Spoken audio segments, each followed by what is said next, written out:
बिस्मिल्लाहिर्रहमानिर्रहीम। अस्सलाम वालेकुम स्टूडेंट्स, मैं हूं वाजिद अली कंबो, आपका chemistry teacher. Student second year chemistry chapter 16 और आज का लेक्चर लास्ट लेक्चर की कंटिन्यूटी है।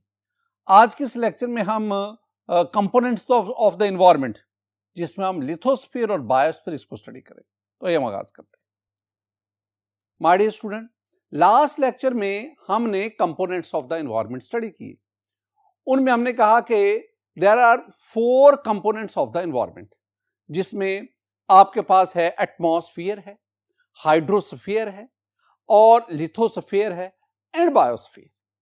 एटमॉस्फेयर और हाइड्रोस्फीयर इसको हमने लास्ट लेक्चर में डिस्कस किया। आज के इस लेक्चर में मैं आपको लिथोस्फीयर, बायोस्फीयर और उसके साथ साथ इन्वायरमेंटल पोल्यूटेंट, ये मैं आपके साथ डिस्कस करूंगा। तो पहले हम पढ़ेंगे लिथोस्फीयर को। Lithosphere, this one is the third component of the environment. ये जो लफ्ज लिथोस्फीयर है ना, ये ग्रीक वर्ड, ग्रीक लेटर हमारे पास है लिथोस, LITHOS, लिथोस। लिथोस का मतलब होता है रॉकी, लिथोस का मतलब है स्टोन, स्टोन। और सफेयर वो तो आप जानते हैं ना, सफेयर को तो आप जानते हैं। तो लिथोसफेयर, रॉकी, रॉकी सफेयर। अब हम जानना चाहते हैं कि लिथोस्फीयर होता क्या है। पहले 2 बातें मैं आपको याद करवाता हूं, फिर मैं आपको डिटेल से बताता हूं कि लिथोस्फीयर है क्या। माय डियर स्टूडेंट, लिथोस्फीयर के बारे में, it consist of rigid rocky crust of the earth, rigid rocky crust of the earth and extend to the depth of 100 kilometre. Lithosphere क्या है? लिथोस्फीयर आपके पास rigid rocky crust of the earth, earth की rigid rocky crust, और ये जो surface of earth है उससे 100 किलोमीटर डेप्थ तक, ये सारे का सारा लिथोस्फीयर है। माय डियर स्टूडेंट, दूसरी बात, ये इससे हटके है। The mantle and core, the mantle and core are the heavy interior of the earth making up most of the earth mass. ये 2 चीजें आ गई, एक मेंटल है और एक कोर। हमारा कंसर्न इससे है। मैं कुछ बातें आपके साथ शेयर करना चाहता हूं, ये दोनों पॉइंट्स में जरा क्लियर करना चाहता हूं। My dear student, this one is the structure of the earth. अगर आप अर्थ का स्ट्रक्चर देखेंगे ना, इसमें ये ऊपर आपके पास अर्थ क्रस्ट है, ये 8 से 40 किलोमीटर, यानी सतह जमीन से, अर्थ सरफेस से नीचे 8 से 40 किलोमीटर जो है, this one is called the earth crust. इससे नीचे ये मेंटल आता है, ये तकरीबन 2900 किलोमीटर, ये मेंटल है। इससे नीचे अगर आप देखेंगे तो ये आपके पास आउटर कोर है, आउटर कोर, ये तकरीबन 2250, 2250 किलोमीटर, ये आउटर कोर है। और फिर ये आपके पास इनर कोर आ गया, ये तकरीबन 1300 किलोमीटर। ये मेरे पास, this one is the structure of the earth. इसमें ये याद रखना, ये जो आउटर कोर है this one is solid part, और ये जो इनर कोर है दिस वन इज लिक्विड। अब यहां पे लिथोस्फीयर क्या है, कहां पे है, वो तो हमें नजर नहीं आ रहा। माय डियर स्टूडेंट, अगर आप यही जो फिगर है इसको एक और अंदाज में देखेंगे, तो अब जरा आप देखेंगे, ये आपके पास जो है this one is the earth crust, इसके नीचे ये वाला चीज है, this one is the upper mantle, this one is the lower mental. अब याद रखना, अर्थ क्रस्ट और ये जो अपर मेंटल है, अपर मेंटल, इस सारे हिस्से को हम कहते हैं this one is the lithosphere. Earth crust और ये अपर मेंटल, ये इतना इलाका जो है, this one is called the lithosphere. ये हमारे पास लिथोस्फीयर है। इसका मतलब है ये लोअर मेंटल आ गया, या इस तरह ये आपके पास कोर के दोनों जोन जो हैं, ये लिथोस्फीयर में शामिल नहीं है। तो हमारी पहली बात क्या आ गई कि लिथोस्फीयर ये क्या है? This one is the rigid rocky crust, this one is the rigid rocky crust of the earth, और ये सतह जमीन से 100 kilometre downward, this one is the lithosphere. My dear student, composition की तरफ आ गए। 2 बातें आपको बताना चाहता हूं। पहली बात, the 99.5% mass of the lithosphere, lithosphere का 99.5% तकरीबन 100 ही हो गया ना, 0.5% ही बाकी है ना। The 99.5% mass of the lithosphere is made up of 11 elements. Lithosphere का 99.5% mass 11 एलिमेंट्स पर मुश्तमिल है। आपको इसको याद करना पड़ेगा, जिसमें ऑक्सीजन स्टूडेंट आपके पास तकरीबन 46.60%, सिलिकॉन आपके पास रफली 27.72%, एल्यूमिनियम आपके पास 8.13%, iron 5.0%, calcium 3.63%, sodium 2.83%, potassium 2.59%, you have the magnesium 2.09%, you have titanium, hydrogen and phosphorus. ये तीनों जो हैं ये टोटल लेस देन 1%, इन तीनों का जो टोटल मैस है वो 1% से भी कम है। ये वो स्टूडेंट, ये वो 11 एलिमेंट्स हैं जो 99.5% मैस ऑफ द लिथोस्फीयर उस पर, यानी 99.5% mass of the lithosphere in 11 elements पर मुश्तमिल है। हर एलिमेंट्स का कितना कंट्रीब्यूशन है वो भी हमने देख लिया। सबसे ज्यादा जो एलिमेंट लिथोस्फीयर में मौजूद है वो ऑक्सीजन है सबसे ज्यादा, उसके बाद सिलिकॉन है, फिर एल्यूमिनियम की बारी आती है। ये इनकी परसेंटेज के लिहाज से आपने परसेंटेज इसको मद्देनजर रखना, सबसे ज्यादा ऑक्सीजन, उसके बाद सिलिकॉन, और फिर आपके पास है। ये वो 11 एलिमेंट्स हैं जो लिथोस्फीयर के 99.5% मैस उस पर। अब आ जाए the elements present in trace amount, बहुत कम मिकदार में जो एलिमेंट्स मौजूद हैं, यानी कितनी मिकदार में 0.12, 0.02%, बहुत कम है। इतनी कम मिकदार को हम क्या लफ्ज दे देते हैं, हम ट्रेस का लफ्ज दे देते हैं। वो एलिमेंट्स जो लिथोस्फीयर में ट्रेस अमाउंट में बहुत कम मिकदार में, शाइबा बहुत कम, जैसे हम कहते हैं आटे में नमक के बराबर, वो है आपके पास कार्बन है, मैंगनीज है, सल्फर है, बेरियम है, क्लोरीन है, क्रोमियम है, फ्लोरीन है, जर्कोनियम है, निकल है, स्ट्रोंशियम है, वेनिडियम है। ये वो एलिमेंट्स हैं जो बहुत कम मिकदार में लिथोस्फीयर के अंदर मौजूद है। एक और बहुत इंपॉर्टेंट बात स्टूडेंट, ये जो आपके पास ये मेजर एलिमेंट्स या जो ट्रेस एलिमेंट्स हैं जो लिथोस्फीयर में मौजूद है, अब हम जानना चाहते हैं ये किस शक्ल में लिथोस्फीयर के अंदर है। याद रखना, मोस्टली जो एलिमेंट्स हैं वो लिथोस्फीयर में मिनरल्स की फॉर्म में मौजूद है। लिथोस्फीयर में ज्यादातर एलिमेंट्स की शक्ल में मौजूद है, मिनरल्स की फॉर्म में पाए जाते हैं। ये आपने बातें याद रखनी। आखिरी बात वो मैं आपको बताता चलूं माय डियर स्टूडेंट, आखिरी पॉइंट मैंने क्या कहा, मैंने कहा these elements are mostly occur in the form of minerals. ये जो एलिमेंट्स हमने पढ़े ये मिनरल्स की फॉर्म में लिथोस्फीयर के अंदर मौजूद हैं। हमने 3 कंपोनेंट्स पढ़े अभी तक। जरा देखो, हमने पढ़ा एटमॉस्फेयर, हमने पढ़ा हाइड्रोस्फीयर, हमने पढ़ा लिथोस्फीयर।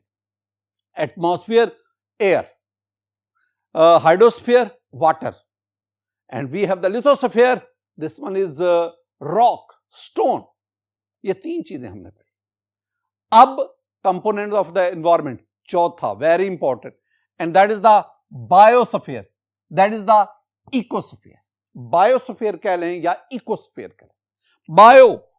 बायो का जो लफ्ज है ये बायोस से आया, बायोस मीन लाइफ, तो बायोस्फीयर वो स्फीयर जहां लाइफ एग्जिस्ट करती है, यानी zone of life on earth, जहां पे जिंदगी मौजूद है, जहां पे लाइफ एग्जिस्ट, जहां पे लिविंग ऑर्गेनिज्म है। और उनका देखिए डेफिनेशन पे आए, the region of the earth, यानी अर्थ का वो region capable of supporting life, जो कि लाइफ को सपोर्ट करता है, that is called the biosphere, that is called the ecosphere. अब जरा इसमें देखें, अब बायोस्फीयर में क्या क्या शामिल है student. Biosphere includes lower atmosphere, the ocean, rivers, lakes, soils, solid sediments. ये बायोस्फीयर में शामिल है। ये बायोस्फीयर में अगली भी बात है क्या क्या, अब देखिए क्या क्या शामिल है। लोअर एटमॉस्फेयर हमने क्या कहा था, हमने कहा था कि अर्थ सरफेस से ऊपर 1000 किलोमीटर सारा एटमॉस्फेयर, और फिर हमने एटमॉस्फेयर के वो 5 डिफरेंट लेयर्स भी पढ़ी थी ना, ट्रोपोस्फेयर, स्ट्रेटोस्फेयर, मीजोस्फेयर, थर्मोस्फेयर। अच्छा, अब ना सारे का सारा एटमॉस्फेयर बायोस्फीयर में शामिल नहीं है, सिर्फ लोअर एटमॉस्फेयर। कहा जाता है कि अर्थ सरफेस से ऊपर 10 किलोमीटर जो है, अर्थ सरफेस से ऊपर 10 किलोमीटर, वो lower atmosphere, that is a part of biosphere. The ocean, rivers, lakes, soil, solid sediments, solid sediments, ये आ गया। यानी मैं यूं कहूंगा, अगर मैं इन बातों को समराइज करूं, ये अर्थ सरफेस है, अर्थ सरफेस से ऊपर 10 किलोमीटर और जमीन के अंदर 8 किलोमीटर। ये जो 18 किलोमीटर है, 10 किलोमीटर सतह जमीन से ऊपर और 8 किलोमीटर अंदर, ये जो 18 किलोमीटर है, this one is the biosphere. ये वो एरिया है जो लाइफ को सपोर्ट कर रहा है, ये वो एरिया जो लाइफ को सपोर्ट कर रहा है। अब इसके अंदर एटमॉस्फेयर भी आ गया, इसमें हाइड्रोस्फीयर भी आ गया, इसमें लिथोस्फीयर भी आ गया। अगर मैं ना बायोस्फीयर को समराइज करूंगा तो यूं आप कह सकते हैं, ये आपके पास एटमॉस्फेयर, एयर आ गई, ये आपके पास हाइड्रोस्फीयर, वाटर कंटेंट्स आ गए, ये आपके पास जो है वो लिथोस्फीयर आ गया, और इन सब का interaction that is called biosphere. My dear student, दोबारा देखें, biosphere includes lower atmosphere, the ocean, rivers, lake, soil and solid sediments that actively interchange materials with all types of living organisms। और इनमें आपके पास ह्यूमन बीइंग्स हैं, animals हैं and plants. ये है आपके पास बायोस्फीयर। अगर आ जाए ना डिफाइन द बायोस्फीयर, तो माय डियर स्टूडेंट आप ये पॉइंट डेफिनेशन लिखेंगे, उसके बाद ये पॉइंट लिखेंगे। एक और चीज, और वो क्या है, that is the ecosystem. Biosphere, this one is also called the ecosphere according to our book। Biosphere, ecosphere, ये एक ही चीज है, हमने उसको एक्सप्लेन किया। लेकिन अब क्या आ रहा है, इकोसिस्टम आ रहा है। यानी इकोस्फीयर और चीज है, इकोसिस्टम और चीज है। What is ecosystem? एक लंबी डेफिनेशन है, जरा देखिए। इकोसिस्टम क्या है? It is a smaller unit of biosphere. ये पहली बात है, बहुत important. Ecosystem is a smaller unit of biosphere.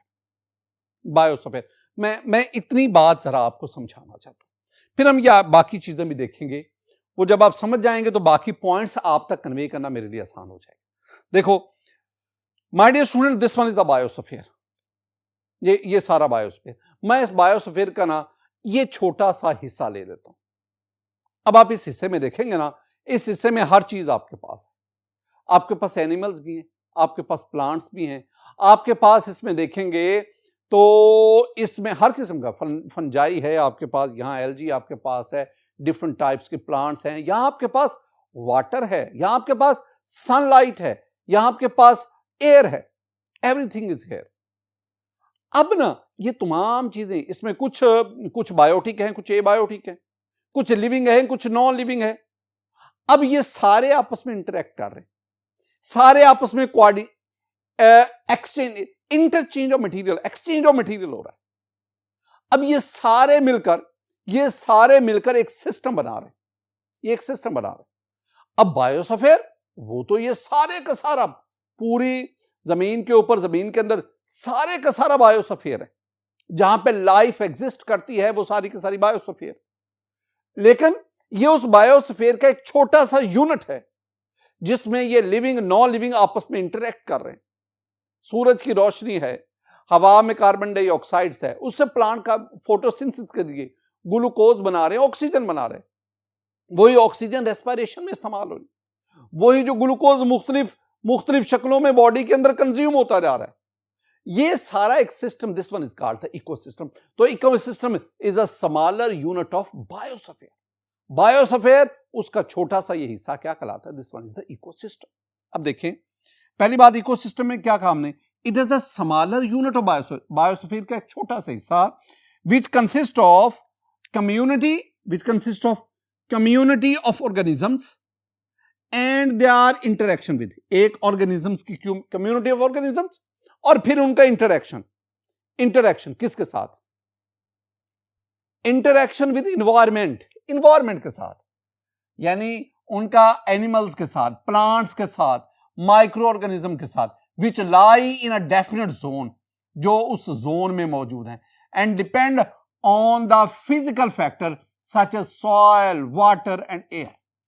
ये जो आपने कहा है ना, एनिमल्स हैं, प्लांट्स हैं, माइक्रो ऑर्गेनिज्म है, ये बायोटिक हैं, और ये जो सॉइल है, वाटर है, एयर है, ये एबायोटिक है।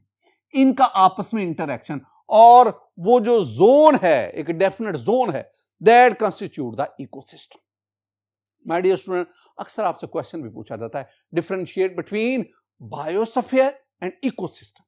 तो आप बायोस्फीयर में ये दो बातें लिखेंगे और इकोसिस्टम में ये उसकी डेफिनेशन लिख देंगे। आगे हम बढ़ते हैं। My dear student, we have another question, that is environmental pollutant. Pollutant आलूदगी पैदा, मीनिंग बता रहा हूं, आलूदगी पैदा करने वाला। इन्वायरमेंटल वो सब्सटेंसेस जो एनवायरमेंट में आलूदगी का बायस बनते हैं, वो अब आलूदगी होगी तो इसका मतलब क्या है, लाइफ अंडर थ्रेट आ जाएगी। लिविंग ऑर्गेनिज्म है, क्वालिटी ऑफ लाइफ वो अफेक्ट होगी, ह्यूमन हेल्थ अफेक्ट होगी, इन्वायरमेंट अफेक्ट होगा। तो वो सब्सटेंसेस जो ह्यूमन हेल्थ को अफेक्ट कर रहे हैं, जो क्वालिटी ऑफ लाइफ को डिस्टर्ब कर रहे हैं, जो एनवायरमेंट को डिस्टर्ब कर रहे हैं, उन सब्सटेंसेस को हम कहते हैं they are called the environmental pollutant. देखो मैंने क्या कहा, मैंने कहा any substance in the environment which adversely affect the, पहली बात ह्यूमन हेल्थ, दूसरी बात quality of life, number 3 the natural functioning of ecosystem. यानी एनवायरमेंट में कोई भी सब्सटेंस जो नंबर 1 ह्यूमन हेल्थ को अफेक्ट करता है, नंबर 2 क्वालिटी ऑफ लाइफ को अफेक्ट कर रहा है, number 3 natural functioning of ecosystem को, जो इन तीन, इसमें सारी बातें आ गई ना, जो इन तीन चीजों को अफेक्ट करता है, उस सब्सटेंस को हम क्या कहते हैं, दैट इज एनवायरमेंटल पोल्यूटेंट। उसको हम एनवायरमेंटल, मसलन आपके पास स्टूडेंट एग्जांपल में मैं जाऊंगा तो आपके पास कार्बन मोनोऑक्साइड है, आपके पास सल्फर डाइऑक्साइड है, SO2 है, आपके पास SO3 है, आपके पास ऑक्साइड्स ऑफ नाइट्रोजन है जिसमें NO2 है, NO है, आपके पास हाइड्रोकार्बन्स हैं, आपके पास लेड है PB, आपके पास स्मोग है, स्मोग, एंड मैनी मोर। मैं कितनी यहां एग्जांपल दूं, all these are environmental pollutant. ये तमाम वो चीजें हैं जो ह्यूमन हेल्थ को, जो क्वालिटी ऑफ लाइफ को, जो नेचुरल फंक्शनिंग ऑफ इकोसिस्टम उसको अफेक्ट कर रही है, ये वो चीजें, and these are called the environmental pollutant. My dear student, pollutants दो किस्म के हैं, प्राइमरी पोल्यूटेंट्स, सेकेंडरी पोल्यूटेंट्स, बहुत इंपॉर्टेंट है। आइए इसको देखते हैं। My dear student, types of pollutants, पहली बार टाइप्स ऑफ पोल्यूटेंट्स, दो किस्म के पोल्यूटेंट्स हैं, प्राइमरी पोल्यूटेंट्स, सेकेंडरी पोल्यूटेंट्स। ये याद रखना स्टूडेंट, ये याद रखना कि this one is V raised power infinity important. ये बहुत चैप्टर 16 का ये वाला जो है ना, शॉर्ट आंसर क्वेश्चन आएगा या MCQ आएगा, अच्छी तरह याद करना है, बहुत इंपॉर्टेंट है। प्राइमरी पोल्यूटेंट्स, सेकेंडरी पोल्यूटेंट्स, दो बातें ही मैंने आपको याद करवानी। Primary pollutant, those pollutants which are directly introduced into the environment, जो डायरेक्टली इन्वायरमेंट में जाते हैं। कहां से इन्वायरमेंट में, एग्जॉस्ट ऑफ व्हीकल्स, गाड़ियों का धुआं, इस तरह ये आपके पास डिफरेंट फैक्ट्रीज, उनकी चिमनी से निकलने वाला धुआं, ये वोल्केनिक इरप्शन होती है, आतिशफशां पहाड़ फटता है, उससे हवा, ये तमाम और भी कई फैक्टर्स हैं, ये तमाम ह्यूमन एक्टिविटीज की वजह से कई ऐसी चीजें हैं, कई ऐसे पोल्यूटेंट हैं जो डायरेक्टली इन्वायरमेंट में ऐड होते हैं, these are called primary pollutants. तो क्या ज़हन में बिठाना है कि वो पोल्यूटेंट्स जो डायरेक्टली इन्वायरमेंट में ऐड होते हैं, थ्रू डिफरेंट सोर्सेज, उसमें मोटर व्हीकल्स है, उसमें मैंने फैक्ट्रीज की बात की, मैंने वोल्केनिक इरप्शन की बात की, या अदर ह्यूमन एक्टिविटीज की बदौलत, तो वो सब्सटेंसेस, वो पोल्यूटेंट जो डायरेक्टली हवा में, इन्वायरमेंट में शामिल होते हैं, they are called the primary pollutants. अब उनमें शामिल क्या है, they include SO2 sulphur dioxide, SO3 sulphur trioxide, इन दोनों को ना मैं सोज कहता हूं, SOZ, sulphur dioxide and sulphur trioxide, these are primary pollutant. NOx, oxides of nitrogen, oxides of nitrogen. CO, carbon monoxide, hydrocarbons. You have the ammonia, compounds of fluorine and radioactive material. ये याद रखने, ये याद रखने. बाद अब आपसे MCQ आता है ना कि which of the following is not primary pollutant, तो आपको पता तो होना चाहिए कौन कौन से हैं, क्या क्या है. देख लो दोबारा, आपके पास SO2 है, SO3 है, ऑक्साइड्स ऑफ नाइट्रोजन है, कार्बन मोनोऑक्साइड है, you have the hydrocarbon, you have the ammonia and you have the compounds of fluorine and radioactive material. All these are primary. ये कौन है, ये कौन से पोल्यूटेंट है जो डायरेक्टली इन्वायरमेंट में ऐड होते हैं. और दूसरी बात, secondary pollutant. Student, secondary pollutant में क्या हम क्या कहेंगे कि ऐसे pollutants which are produced in atmosphere through various reactions of primary pollutant. Primary pollutant atmosphere में गए, वहां प्राइमरी पोल्यूटेंट्स का आपस में या अदर सब्सटेंसेस के साथ रिएक्शंस होता है. उन रिएक्शंस के नतीजे में जो प्रोडक्ट बनते हैं they are called the secondary pollutants. अब सेकेंडरी पोल्यूटेंट्स में क्या क्या शामिल है my dear students? Secondary pollutants में you have the sulphuric acid, you have the carbonic acid, you have hydrofluoric acid, peroxy acetyl nitrate, हम इसको पैन कहते हैं, ozone, aldehydes, ketones and peroxy benzol. All these are, ये जो मैंने लिखे हैं my dear student, all these are secondary pollutants. दोबारा देख लें, मैंने क्या कहा? सेकेंडरी पोल्यूटेंट्स वो पोल्यूटेंट्स हैं जो एटमॉस्फेयर में प्राइमरी पोल्यूटेंट्स के वेरियस रिएक्शन की बदौलत प्रोड्यूस होती हैं. अब सेकेंडरी पोल्यूटेंट्स में क्या क्या शामिल है, याद रखना है. सेकेंडरी पोल्यूटेंट्स में you have the sulfuric acid H2SO4, you have the carbonic acid H2CO, this one is the carbonic acid H2CO3, you have the hydrofluoric acid, you have peroxyacetyl nitrate, this one is the PAN, peroxyacetyl nitrate, you have the ozone, you have aldehyde and ketone, and you have peroxybenzone. All these are secondary pollutant. बात अब आता है differentiate between primary and secondary pollutant. भाई आप tabular answer दो, एक तरफ primary एक तरफ सेकेंडरी पोल्यूटेंट, दो बातें लिखनी है, आपका आंसर मुकम्मल हो जाएगा. पहला ये पॉइंट लिखना है कि ये डायरेक्टली इंट्रोड्यूस होते हैं, इसका पॉइंट लिखेंगे कि ये एटमॉस्फेयर में प्राइमरी पोल्यूटेंट्स के वेरियस केमिकल रिएक्शन की वजह से प्रोड्यूस. केमिकल रिएक्शन भी हो सकता है, फिजिकल इंटरेक्शन भी हो सकता है, दोनों से. इसके एग्जाम्पल दे दो, कौन कौन से प्राइमरी पोल्यूटेंट्स है और कौन कौन से सेकेंडरी. माय डियर स्टूडेंट, आज के इस लेक्चर में हमने कंपोनेंट्स ऑफ द एनवायरनमेंट जो रिमेनिंग 2 थे उनको वाइंड अप किया, और साथ ही साथ हमने इन्वायरमेंटल पोल्यूटेंट्स जिसमें हमने प्राइमरी और सेकेंडरी पोल्यूटेंट्स इनको डिस्कस किया. मेरी दुआ है अल्लाह ताला आप पर अपना फजल फरमाए, अल्लाह ताला आप पर अपना करम फरमाए. अस्सलामु अलैकुम व रहमतुल्लाह.